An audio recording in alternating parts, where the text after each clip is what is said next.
ഇപ്പോൾ മുഖ്യമന്ത്രി V D Satheesan വയനാട്ടിലെ ദുരന്തബാധിത മേഖലയിലേക്ക് എത്തുകയാണ്. നമുക്ക് ദൃശ്യങ്ങളിൽ കാണാം. കള്ളാടി തുരങ്കപാത നിർമ്മാണത്തിന് സമീപത്ത് ഇന്നലെയുണ്ടായ മണ്ണിടിച്ചിൽ ദുരന്തം. അവിടെ മന്ത്രിമാരായ സിദ്ദിഖ് മേറ്റി, അനിൽകുമാറും അടക്കമുള്ളവർ ഈ ദുരന്ത നിവാരണ പ്രവർത്തനങ്ങൾ ഏകോപിപ്പിക്കുന്നുണ്ടായിരുന്നു. അവിടേക്ക് മുഖ്യമന്ത്രി വി ഡി സതീശൻ എത്തിയിരിക്കുന്നു. അദ്ദേഹത്തിന്റെ വാഹനം നമുക്ക് കാണാം. അദ്ദേഹത്തെ സ്വീകരിക്കാൻ അവിടെ ഉദ്യോഗസ്ഥർ തയ്യാറായി നിൽക്കുന്നുണ്ട്. മുഖ്യമന്ത്രി വി ഡി സതീശൻ എത്തിയിരിക്കുന്നു. ദുരന്തബാധിത മേഖലയിലേക്ക് മുഖ്യമന്ത്രി വി ഡി സതീശൻ എത്തിയിരിക്കുന്നു. അദ്ദേഹത്തിന്റെ വാഹന വ്യൂഹം നമുക്ക് അവിടെ കാണാൻ കഴിയും. അദ്ദേഹത്തോടൊപ്പം ഉദ്യോഗസ്ഥർ ഉണ്ടോ എന്ന് നമുക്കറിയില്ല. അദ്ദേഹം ഇന്ന് തിരുവനന്തപുരത്ത് വെച്ച് ഉന്നത ഉദ്യോഗസ്ഥരുമായി കൂടിക്കാഴ്ച നടത്തി എന്താണ് അവിടെ സംഭവിച്ചത് തുടങ്ങിയ കാര്യങ്ങളിൽ വിശദീകരണം തേടുന്നുണ്ടായിരുന്നു. ദുരന്ത നിവാരണ അതോറിറ്റിയുമായി ബന്ധപ്പെട്ട ഉദ്യോഗസ്ഥർ അവർക്ക് ആ സ്ഥലമടക്കമുള്ള കാര്യങ്ങളും അവിടുത്തെ ഭൗമശാസ്ത്ര പ്രത്യേകതകളും ഒക്കെ മുഖ്യമന്ത്രി വി ഡി സതീശന് വിശദീകരിച്ചും കൊടുക്കുന്നുണ്ടായിരുന്നു. ദുരന്ത നിവാരണ പ്രവർത്തനങ്ങൾ എന്ന് പറയുന്നത് ദുരന്തമുണ്ടായി കഴിഞ്ഞിട്ട് ഉള്ള കാര്യങ്ങൾ മാത്രമല്ല, അതിന് മുന്നറിയിപ്പ് ഉണ്ടാവുക, മുന്നറിയിപ്പ് നൽകുക, കൃത്യമായി അതിനെ പ്രതിരോധിക്കാൻ കഴിയുന്ന സാധ്യതകൾ അന്വേഷിക്കുക തുടങ്ങിയത് കൂടി ദുരന്ത നിവാരണ അതോറിറ്റിയുടെ ഉത്തരവാദിത്തങ്ങളിൽ പെടുന്നതാണ്. ആ കാര്യങ്ങളിലൊക്കെ വലിയ വിമർശനം നേരിടുന്നുമുണ്ട് ഇവിടെ സംസ്ഥാനത്ത്. ഇന്ന് മുഖ്യമന്ത്രിയുമായുള്ള കൂടിക്കാഴ്ച അവർ നടത്തുമ്പോഴും കാര്യങ്ങൾ വിശദീകരിക്കുമ്പോഴും ഒക്കെ സമൂഹ മാധ്യമങ്ങളിലടക്കം ഇത്തരം പരാമർശങ്ങളും വിമർശനങ്ങളും ഒക്കെ ഉണ്ടാകുന്നുണ്ട്. ഈ കാര്യങ്ങളൊക്കെ അറിയാമായിരുന്നു അല്ലേ എന്നൊക്കെയാണ് ചില പ്രേക്ഷകരൊക്കെ അതിന് താഴെ കമന്റൊക്കെ ഇട്ടിരുന്നത്. ഈ കാര്യങ്ങളൊക്കെ അറിയാമായിരുന്നു, മുഖ്യമന്ത്രിക്ക് പറഞ്ഞു കൊടുക്കാനുള്ള കാര്യങ്ങളൊക്കെ അറിയാമായിരുന്നു. പക്ഷേ എത്രത്തോളം അതിനെ പ്രതിരോധിക്കാനും മുൻകരുതൽ നടപടിയെടുക്കാനും ഒക്കെ ജില്ലാ ഭരണകൂടത്തിനാണ് സ്വാഭാവികമായും ഒരു മേഖലയിലെ ഇത്തരം കാര്യങ്ങളെ പ്രിവെന്റ് ചെയ്യാനുള്ള ഉത്തരവാദിത്തമുള്ളത്. ജില്ലാ ഭരണകൂടം അതിന് എത്രത്തോളം സജ്ജമായിരുന്നു തുടങ്ങിയ വിമർശനങ്ങളൊക്കെ ഉന്നയിക്കുന്നുണ്ട്. എന്തായാലും മുഖ്യമന്ത്രി വി ഡി സതീശൻ അവിടേക്ക് എത്തിയിരിക്കുന്നു. നമുക്ക് മന്ത്രി എ പി അനിൽകുമാറിനെയും സിദ്ദിഖിനെയും ഒക്കെ കാണാം. മന്ത്രി സിദ്ദിഖൊക്കെ അവിടെ ഒരു ഇടവേളയും ഇല്ലാതെ അവിടെ നിന്നുകൊണ്ട് തന്നെ ദുരന്ത നിവാരണ പ്രവർത്തനങ്ങളെ ഏകോപിപ്പിക്കുന്നുണ്ട്. അർജുൻ കല്യാട് വിവരങ്ങളുമായി നമ്മളോടൊപ്പം ചേരുകയാണ്. അർജുൻ, മുഖ്യമന്ത്രി എത്തിയിരിക്കുന്നു. അദ്ദേഹം ആ പാലം കടന്ന് അപ്പുറത്തെ മേഖലയിലേക്ക് പോവുകയാണോ?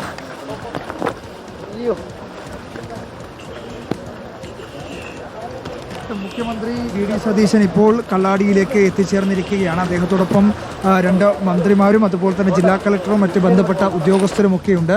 അദ്ദേഹം നടന്ന് പോകുന്നതാണ് നമുക്ക് ദൃശ്യങ്ങളിൽ കാണാൻ വേണ്ടി കഴിയുന്നത്. പ്രധാനപ്പെട്ട ഉദ്യോഗസ്ഥരും പോലീസ് ഉദ്യോഗസ്ഥരും എന്നതിനപ്പുറത്തേക്ക് മറ്റ് ആരെയും ഈ മേഖലയിലേക്ക് കടത്തി വിട്ടിട്ടില്ല. അവർ മാത്രമാണ് ആ മേഖലയിലേക്ക് കടന്നുപോയത്. ഈ തുരങ്കപാതയിൽ എന്താണ് സംഭവിച്ചതെന്നത് നേരിൽ കണ്ട് കാര്യങ്ങൾ വളരെ വ്യക്തമായി മനസ്സിലാക്കിയതിന് ശേഷം കളക്ടറേറ്റിൽ ഉൾപ്പെടെ ഇന്ന് അവലോകന യോഗം ഉൾപ്പെടെ ചേരുന്നുണ്ട്.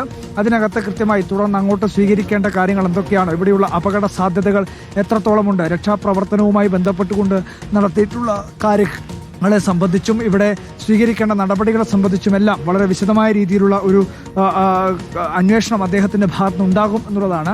അദ്ദേഹം എന്തായാലും ഇപ്പോൾ ഈ മീനാക്ഷി പാലം കടന്ന് തുരങ്കപാത ഈ അപകടം നടന്ന മണ്ണിടിച്ചിലുണ്ടായ ആ സ്ഥലത്തേക്ക് തന്നെ എത്തിയിരിക്കുന്നു. അല്പസമയത്തിനകം തന്നെ അദ്ദേഹം ഈ സ്ഥലം സന്ദർശിച്ച് കാര്യങ്ങൾ വിലയിരുത്തിയതിനു ശേഷം മീനാക്ഷി പാലത്തിന് സമീപത്തുകൂടി പുറത്തേക്ക് വരും. അതിനുശേഷം ആദ്യം അദ്ദേഹം പോകുന്നത്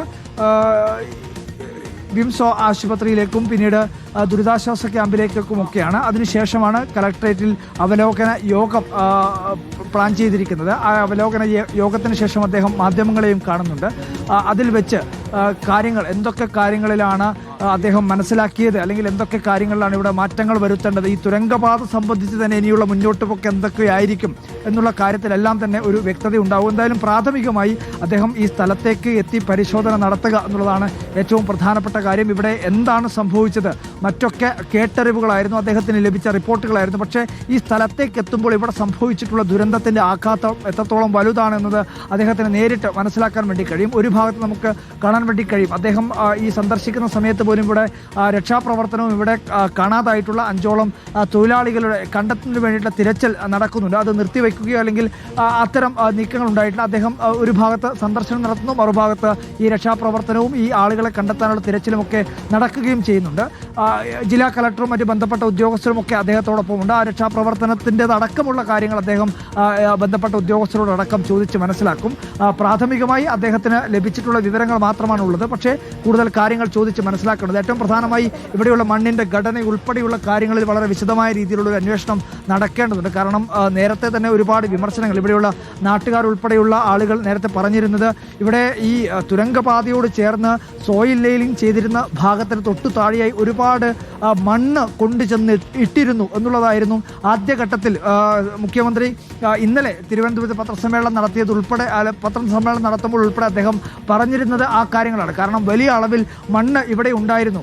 ആ മണ്ണ് മാറ്റാത്തതാണ് ഇത്രയും വലിയൊരു ദുരന്തത്തിന് കാരണമായി മാറിയത് എന്നുള്ളതാണ് ഇന്നലെ പത്രസമ്മേളനത്തിൽ ഉൾപ്പെടെ വി.ഡി. സതീശൻ പറഞ്ഞിരുന്നത്. പക്ഷേ ഇന്നിപ്പോൾ കരാർ കമ്പനി ഉൾപ്പെടെയുള്ള ആളുകൾ ഇതുമായി ബന്ധപ്പെട്ടുകൊണ്ട് ഇന്ന് നടത്തി ഇവിടെ വന്ന് മാധ്യമങ്ങളോട് അടക്കം കണ്ട് പറഞ്ഞിട്ടുള്ളത് അങ്ങനെ മണ്ണുണ്ടായിരുന്നില്ല. ഈ ദുരന്തത്തിന് തൊട്ട് മുൻപുള്ള ചിത്രങ്ങൾ പങ്കുവെച്ചുകൊണ്ടും ഈ ദുരന്തത്തിന് ശേഷമുള്ള ചിത്രങ്ങൾ പങ്കുവെച്ചുകൊണ്ടായിരുന്നു കരാർ കമ്പനിയുടെ ഭാഗത്തു നിന്നും അത്തരം ചില പ്രതികരണങ്ങളുണ്ട്. അപ്പോൾ ആ കാര്യത്തിൽ ഉൾപ്പെടെയുള്ള കാര്യങ്ങളിൽ വ്യക്തമായ രീതിയിലുള്ള അന്വേഷണം സർക്കാർ ഇപ്പോൾ എന്തായാലും ഇതുമായി ബന്ധപ്പെട്ടുകൊണ്ട് തുടർ നടപടികൾ കേസും മറ്റ് നടപടികളുമൊക്കെയായി മുന്നോട്ട് പോകുന്നുണ്ട്. ഇതുമായി ബന്ധപ്പെട്ടുകൊണ്ട് ഏതെങ്കിലും തരത്തിലുള്ള ഉദ്യോഗസ്ഥ തലത്തിലോ അല്ലെങ്കിൽ ബന്ധപ്പെട്ട വകുപ്പ് തലത്തിലോ ഇവിടെയുള്ള കരാർ കമ്പനിയുടെ ഭാഗത്തു നിന്നൊക്കെ വീഴ്ച സംഭവിച്ചിട്ടുണ്ട്. പ്രാഥമികമായി ഇതിനകത്ത് വീഴ്ച സംഭവിച്ചിട്ടുണ്ട് എന്നത് ഇതിനകം തന്നെ വ്യക്തമായിട്ടുള്ളതാണ്. പക്ഷേ ഇതിനകത്ത് ആരുടെ ഭാഗത്താണ് ഗുരുതരമായിട്ടുള്ള അലംഭാവവും അനാസ്ഥയും ഒക്കെ സംഭവിച്ചിട്ടുള്ളത് എന്നുള്ള കാര്യത്തിൽ വളരെ വ്യക്തമായ രീതിയിലുള്ള ഒരു കാര്യം മനസ്സിലാക്കേണ്ടതുണ്ട്. അതിനുകൂടി പര്യാപ്തമാവുന്ന തരത്തിലാണ് അദ്ദേഹത്തിൻ്റെ സന്ദർശനം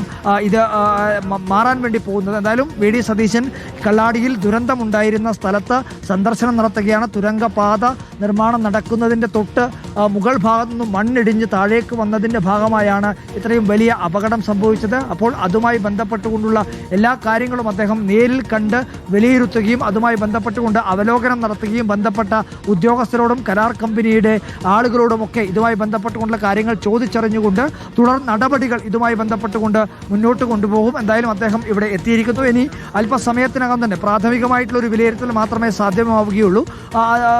എന്തായാലും ഇപ്പോൾ കാലാവസ്ഥ വളരെ അനുകൂലമായ ഒരു സാഹചര്യം കൂടിയാണ്. ഇന്ന് രാവിലെ മുതൽ ഏകദേശം ഒരു 4 മണി വരെയുള്ള സമയത്ത് ശക്തമായ രീതിയിലുള്ള മഴ പെയ്തിരുന്നു. അതായത് ഇടതടവില്ലാതെ അല്ലെങ്കിൽ അല്പം ഒരു ഇടയ്ക്കൊരു ശമനം ഉണ്ടാകുന്നു എന്നതിൽ ഒഴിച്ചു നിർത്തി ബാക്കിയുള്ള എല്ലാ സമയങ്ങളിലും ശക്തമായ രീതിയിൽ മഴ പെയ്തിരുന്നു. അത് രക്ഷാപ്രവർത്തനത്തിനും ഈ ആളുകളെ കണ്ടെത്തുന്നതിന് തിരച്ചിലിനുമൊക്കെ വലിയ വെല്ലുവിളി ഉയർത്തുകയും ചെയ്തതാണ്. പക്ഷേ ഇപ്പോഴെന്തായാലും കാലാവസ്ഥ വളരെ അനുകൂലമായി മാറിയിട്ടുണ്ട്. ആ സമയത്തും ഇവിടെ തിരച്ചിൽ നടക്കുന്നു. മുഖ്യമന്ത്രിയുടെ സന്ദർശനം ഒരു ഭാഗത്ത് നടക്കുന്നു. അദ്ദേഹം അല്പസമയത്തിനകം തന്നെ ഇവിടെ നിന്നും ഇറങ്ങി പുറത്തേക്ക് വരികയും ആദ്യം ഈ കള്ളാടിയിൽ നിന്നും മേപ്പാടിയിലേക്ക് പോകുന്ന പോളിടെക്നിക്കിൽ സജ്ജമാക്കിയിട്ടുള്ള ദുരിതാശ്വാസ ക്യാമ്പിലേക്ക് സന്ദർശനം നടത്തും. അവിടെ ഈ ചൂരൽമലയിലും മുണ്ടക്കൈ ഈ റോഡ് മീനാക്ഷി പാലം കടന്ന് പോകുന്ന ഭാഗത്തു നിന്നുള്ള ഒരുപാട് കുടുംബങ്ങളെ ഈ ദുരിതാശ്വാസ ക്യാമ്പിലേക്ക് പാർപ്പിച്ചിട്ടുണ്ട്. അപ്പോൾ അവരോടടക്കം അദ്ദേഹം സംസാരിക്കും. അതിനുശേഷം നേരെ വിംസ് ആശുപത്രിയിൽ ഇതിൽ പരിക്കേറ്റ് ചികിത്സയിൽ കഴിയുന്ന വിംസ് ആശുപത്രിയിൽ ഈ സംഭവത്തിൻ്റെ ദൃക്സാക്ഷികളായിട്ടുള്ള ഒരുപാട് ആളുകൾ അവിടെയുണ്ട്. അപ്പോൾ അവരെയും നേരിൽ കണ്ട് കാര്യങ്ങൾ ചോദിച്ച് ആശ്വാസവാക്കുകൾ പറഞ്ഞതിന് ശേഷമായിരിക്കും കലക്ടറേറ്റിലെ അവലോകന യോഗത്തിൽ പങ്കെടുക്കുക. അവലോകന യോഗത്തിൽ കരാർ കമ്പനി ആളുകളെ ഉൾപ്പെടെ അതിൽ പങ്കെടുക്കുന്നുണ്ട്. അതുപോലെ തന്നെ ബന്ധപ്പെട്ട ഉദ്യോഗസ്ഥർ, മന്ത്രിമാർ, ജില്ലാ കളക്ടർ, ജില്ലാ ഭരണകൂടത്തിന്റെ ഭാഗമായി നിൽക്കുന്നവർ, PWDയുടെ ബന്ധപ്പെട്ട ഉദ്യോഗസ്ഥർ, അങ്ങനെ വിപുലമായ രീതിയിലുള്ള ഒരു അവലോകന യോഗമാണ് ഇന്നിപ്പോൾ കലക്ടറേറ്റിൽ അദ്ദേഹം വിളിച്ചു ചേർത്തിട്ടുള്ളത്. ആ അവലോകന യോഗത്തിന് ശേഷമാണ് ബ്രീഫിംഗ്, അതായത് മാധ്യമ പ്രവർത്തകരെ കാണും എന്ന് അറിയിച്ചിട്ടുള്ളത്. സ്വാഭാവികമായും അതിനകത്ത് വ്യക്തമായി ഈ ദുരന്തവുമായി ബന്ധപ്പെട്ടുകൊണ്ട് ഉണ്ടായിട്ടുള്ള ചില കാര്യങ്ങളുണ്ട്. ആദ്യഘട്ടത്തിന് സർക്കാരും ബന്ധപ്പെട്ട എല്ലാവരും, അതിപ്പോൾ ഭരണ പ്രതിപക്ഷ വ്യത്യാസമില്ലാതെ എല്ലാവരും ഈ രക്ഷാപ്രവർത്തനത്തിനാണ് ഏറ്റവും അധികം പ്രാധാന്യം നൽകിയിരിക്കുന്നത്.